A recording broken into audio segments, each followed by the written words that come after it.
राधे, कैसे हैं? आशा करती हूँ आप लोग अच्छे होंगे। दोस्तों, एक कजरी गीत है, आप लोगों को अच्छी लगेगी तो लाइक शेयर सब्सक्राइब करना। दोस्तों, कमेंट में ज़रूर लिख कर बताना कैसे लगे। धन्यवाद। हनुमत कहाँ जानकी होई है, जाई के लावा खबरियाना। हनुमत कहाँ जानकी होई है, जाई के लावा खबरियाना। राम बिना सिया कहाँ होई है, राम बिना सिया कहाँ होई है। ओ तऊ जनक दुलारी ना, राम बिना सिया कहाँ होई है। ओ तऊ जनक दुलारी ना। हनुमत कहाँ जानकी होई है, जाई के लावा खबरियाना। हनुमत कहाँ जानकी होई है, जाई के लावा खबरियाना।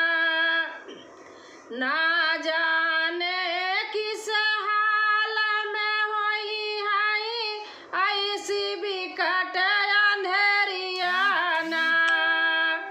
ना जाने किस हाल में होई है, ऐसी बिकट अंधेरियाना। हनुमत कहाँ जानकी होई है, जाई के लावा खबरियाना।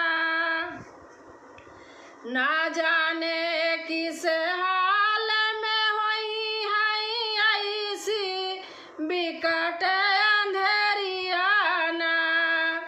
हनुमत कहाँ जानकी होई है, जाई के लावा खबरियाना।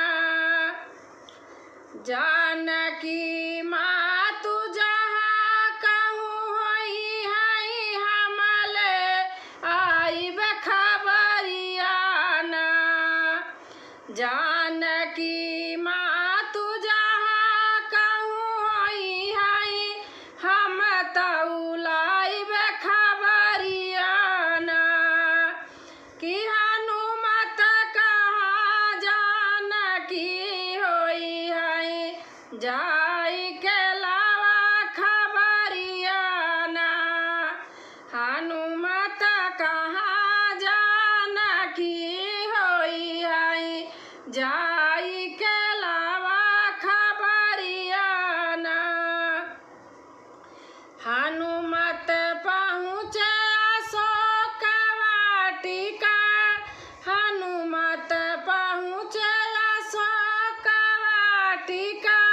कि बैठे गिराई मुंदरियाना। हनुमत पहुँचे अशोक वाटिका, बैठे गिराई मुंदरियाना।